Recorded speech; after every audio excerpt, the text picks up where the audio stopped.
Assalamualaikum warahmatullahi wabarakatuh. Perkenalkan, nama saya Mela Putri dengan NIM 21106111055 dari kelas F Hukum Internasional Publik. Saya akan menjelaskan mengenai hubungan hukum internasional dengan hukum nasional. Yang pertama ada teori monisme. Menurut teori monisme, antara hukum internasional dengan hukum nasional merupakan dua kesatuan hukum dari satu sistem hukum yang lebih besar, yaitu hukum pada umumnya. Aliran monisme dibagi menjadi dua, yakni ada primat hukum internasional dan primat hukum nasional. Berdasarkan primat hukum nasional, hukum internasional bersumber pada hukum nasional. Sedangkan menurut primat hukum internasional, hukum nasional bersumber pada hukum internasional. Hukum internasional dengan hukum nasional adalah dua aliran yang sangat berbeda. Perbedaan ini bisa dilihat dari yang pertama, subjek. Subjek hukum internasional adalah negara-negara, sedangkan nasional adalah individu.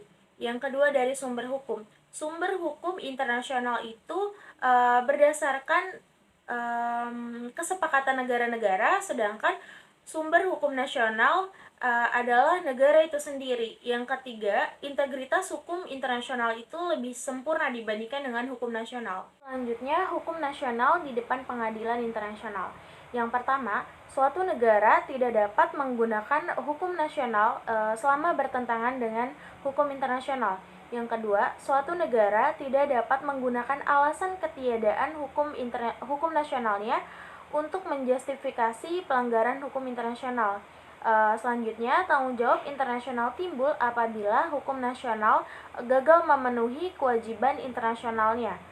Selanjutnya, hukum nasional hanya dapat diajukan di depan pengadilan internasional selama tidak bertentangan dengan hukum internasional. Hukum nasional digunakan oleh pengadilan internasional bila mana terjadi choice of law. Jadi negara yang bersengketa memilih hukum dari salah satu negara yang bersengketa tersebut.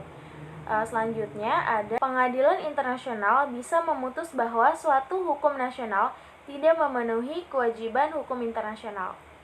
Hukum internasional di depan pengadilan nasional. Perlakuan terhadap hukum internasional dalam praktik di setiap negara tentu saja berbeda-beda. Dalam hal ini ada dua doktrin yang banyak diikuti oleh negara-negara. Yang pertama ada doktrin inkorporasi dan yang kedua ada doktrin transformasi. Dalam praktik di Inggris menerapkan doktrin inkorporasi yang artinya bahwa hukum internasional sebagai bagian dari hukum nasional mereka. Selanjutnya, dalam praktik di Amerika Serikat, hukum internasional menjadi bagian dari hukum nasional Amerika Serikat. Dalam hukum kebiasaan, menempati kedudukan penting di pengadilan hukum nasional Amerika Serikat. Terhadap hukum kebiasaan berlaku doktrin inkorporasi hukum nasional, namun hukum internasional lebih diutamakan bila terjadi konflik dengan hukum kebiasaan. Nah, selanjutnya dalam praktik di Indonesia, hukum internasional dan hukum nasional Indonesia tidak mudah diketahui. Konstitusi Indonesia silent terhadap hukum internasional. Salah satu tujuan NKRI adalah melaksanakan ketertiban dunia. Kemudian, berdasarkan Undang-Undang Nomor 12 Tahun 2011 tentang pembentukan peraturan perundang-undangan, sama sekali tidak menyebut keberadaan hukum internasional. Dalam praktik di Indonesia menganut dua sistem, menganut teori monisme dan menganut dualisme. Bukti bahwa Indonesia menganut monisme, dalam praktik Indonesia menghormati dan mengakui hukum internasional meskipun saat ini Indonesia belum memiliki hukum positif atau regulasi yang mengatur hal tersebut. Nah, bukti bahwa Indonesia menganut dualisme, dalam praktik dualisme yang dilakukan di Indonesia ini masih belum konsisten. Bukti bahwa Indonesia menganut dualisme adalah terkait Mahkamah Konstitusi yang dalam putusan tentang permohonan pengajuan Undang-Undang Nomor 1/PNPS/1965 tentang pencegahan penyalahgunaan dan penodaan agama, hal tersebut cenderung menganut dualisme. Dan bahasan yang terakhir yaitu hukum internasional dan hukum nasional saling memengaruhi dan saling membutuhkan. Dalam praktik sesungguhnya, antara hukum nasional dan hukum internasional saling membutuhkan satu sama lain.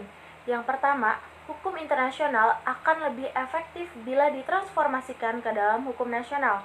Yang kedua, hukum internasional akan menjembatani ketika hukum nasional tidak dapat diterapkan di wilayah negara lain. Yang ketiga, hukum internasional akan mengharmonisasikan perbedaan-perbedaan pada hukum nasional.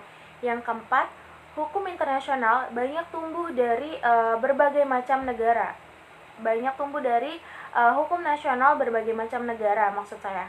Nah, yang terakhir, meskipun negara punya Principium Jurisdiction, kewenangan untuk membuat peraturan perundang-undangan dalam hukum nasionalnya, namun dalam praktiknya negara tidak bisa membuat peraturan perundang-undangan dengan seenaknya. Terima kasih. Wassalamualaikum warahmatullahi wabarakatuh.